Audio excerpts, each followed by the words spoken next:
Sí, que la huelga general la hemos convocado y esta manifestación es para hacer un llamamiento también a participar en la huelga general, porque queremos hacer una pregunta a la gente que tiene dudas sobre si participar o no en la huelga, que es: para hacer frente a las políticas y a los ataques tan duros que estamos sufriendo, ¿qué es mejor?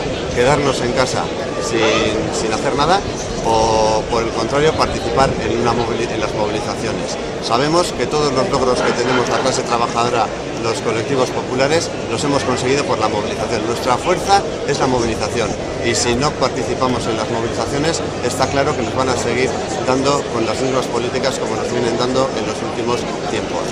La huelga general es para decir no a las políticas que se están aplicando. La consecuencia de las políticas que se aplican es que el paro es cada vez mayor, la pobreza es cada vez mayor también.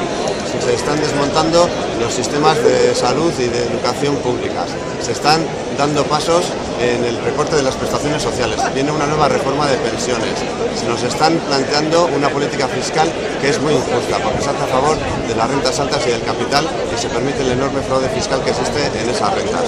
Por tanto, la huelga general es un llamamiento para que todas las personas que no están de acuerdo con estas políticas rechacen en la calle ese tipo de actuaciones. Pero no es solo para decir que no, también es para decir que sí, a que las cosas se pueden y se deben hacer de otra manera. Exigimos que se cambien las políticas, que se produzca un reparto de la riqueza más justo y más solidario, por ejemplo, con políticas de creación de empleo digno, con políticas que eliminen la precariedad, con políticas que mejoren las coberturas sociales y destinen mucho más recursos a la sanidad, a la educación, a los servicios sociales, con políticas que cambien de raíz y que den marcha atrás en las reformas fiscales aplicadas en los últimos años, los últimos 20 años, que han sido unas reformas que han recortado enormemente los impuestos a las rentas altas y al capital.